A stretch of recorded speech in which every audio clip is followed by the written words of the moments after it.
বিলাকত বা বিহুৰ অনুষ্ঠানবিলাকত বিহু পৰিৱেশন কৰোঁতে এই লাহৰি গগনাখনকে আমাৰ ল'ৰাবিলাকেও বিহুৱাসকলেও বা বিহুৱতীসকলে বজোৱা দেখা যায়, যিখন লাহৰি গগনা বুলি কয়।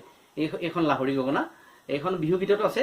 এই গগনাৰণী গগনা পুৰণি গগনা কিহেৰে বাই, এ দুফালে দুছাতি মাজতে এছাতি মুগা সূতা লগাই বাই।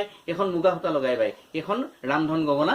এইখন বিহুৱাসকলে বা পুৰুষে বজোৱা গগনা। কিন্তু এই পুৰুষে বজোৱা গগনাখন আজিকালি পুৰুষ বিহুৱাসকলে বজোৱা দেখা নাযায়। এই লাহৰি গগনাখনকে এইখন যিখন ছোৱালীয়ে বজায়, এই লাহৰি গগনাখনকে বজোৱা দেখা যায়।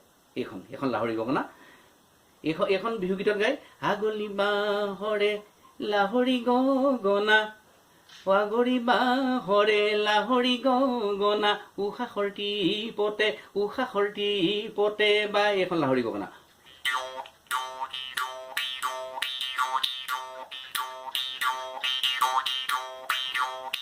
এখন বিহুৱতীসকলে বজোৱা, এইখন কিন্তু ল'ৰাবিলাকো আজিকালি বজায়।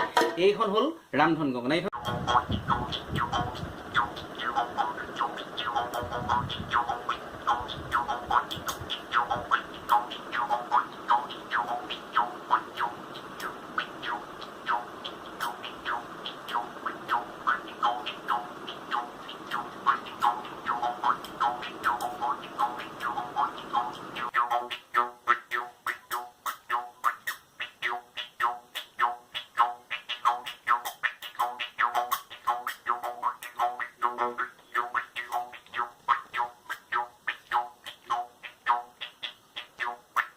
এইখন ৰামধন গগনা।